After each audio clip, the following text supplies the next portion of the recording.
A woman in red perfume and diamonds sat in first class, her nose wrinkling the moment Marcus Bell, a calm, well-dressed black man, took the seat beside her. At first it seemed harmless, until she whispered something no one expected, then sprayed him straight in the face. The cabin froze. Phones came out. Flight attendants hesitated. But Marcus? He didn't yell, didn't flinch. He simply picked up his phone, typed one short message, and hit send. What happened next left everyone speechless. And minutes later, the captain made an announcement that would change everything. Before we dive into this unbelievable story, tell me in the comments, where are you watching from? Drop your city or country below. And don't forget to like, share, and subscribe for more powerful stories that expose hidden truths and real-life lessons you'll never forget. Because when dignity meets ignorance at 30,000 feet, the outcome might just restore your faith in justice.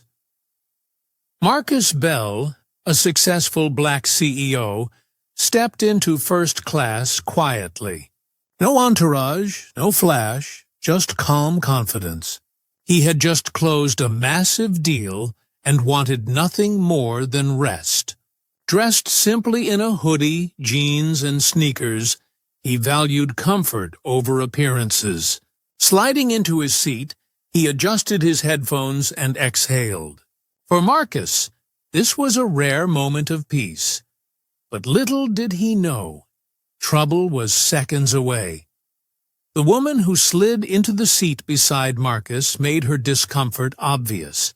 She shifted sharply, tugged at her designer bag, and angled her body away from him. Her glare was sharp, her movements loud, deliberately noticeable. After several minutes, she muttered under her breath, "Do you even belong here?" The words hung heavy in the cabin. Passengers noticed, some frowning, others pretending not to hear. Marcus remained professional, silent and composed. Still, everyone could sense tension climbing, like a storm waiting to break. The storm arrived. With sudden cruelty, the woman pulled out a perfume bottle and sprayed it toward Marcus. The mist hit his face, sharp and stinging. Gasps rippled through the cabin. She wrinkled her nose, acting as if Marcus were unclean, something beneath her. A few passengers froze, shocked but unmoving. Flight attendants glanced at one another, yet hesitated to intervene. Marcus blinked away the sting, his expression unreadable. He did not lash out, raise his voice, or argue. Instead, he sat still, his calm unnerving. Where most would have erupted in anger, Marcus chose silence. Slowly, he reached into his pocket, pulled out his phone, and typed with deliberate precision. The message was brief, direct, and impossible to ignore. "Passenger sprayed me. Said I don't belong here. Thought you'd want to know." He sent it to the airline's vice president of operations, an old friend. Then he placed the phone down calmly. The suspense thickened. Marcus had moved without raising his voice. The question lingered. What would happen next? Minutes later, the cockpit phone rang. The captain glanced at the crew, expression tense, then relayed a quiet order.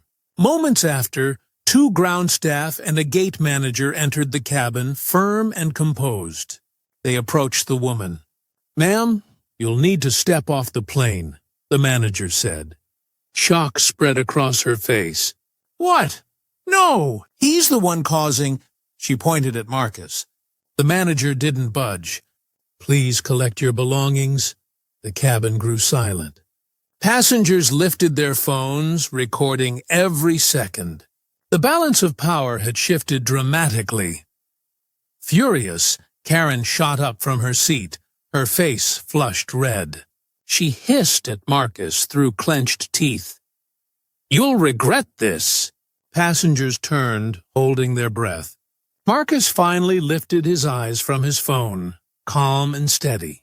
"Already don't," he replied, voice low but cutting. A ripple of whispers spread across the cabin. A few nodded at Marcus with quiet respect. Others simply stared, stunned by his composure. Dozens of phones were raised high, capturing every moment as her downfall was sealed. The captain himself approached Marcus and offered a sincere apology. Flight attendants, shaken and uneasy, now realized the weight of who sat among them. Marcus didn't gloat. He didn't need to. Instead, he calmly reopened his laptop, returning to his work as if nothing had happened. Outside, ground staff cleared the way. The aircraft finally pushed back from the gate. Justice had quietly taken its seat, and for once, open prejudice had been grounded before takeoff. By the time wheels touched down, the incident had already exploded online. Videos flooded social media under one headline: "Karen sprays black man in first class, escorted off in disgrace." But what stunned viewers even more was the man's identity. Marcus Bell, a CEO, a philanthropist, a pioneer reshaping technology across the airline industry. His quiet dignity under humiliation became the heart of the story. Millions admired the calm strength he carried in the face of open disrespect. Later, Marcus issued a statement, not angry, but firm and powerful. Respect isn't about money, titles, or appearances. It's basic, and when denied because of race, silence is not an option. The airline responded immediately, banning Karen indefinitely and retraining its staff to prevent future failures. Marcus, refusing to let hate consume him, chose not to sue. Instead, he donated to organizations combating racial discrimination in travel, turning a personal insult into collective progress. The question remains, how many others have endured this kind of treatment in silence? And how many more voices must rise before change becomes routine, not rare? Marcus's story is a reminder that dignity can be louder than rage. If you found this story thought-provoking, don't forget to like, share, and subscribe for more powerful narratives.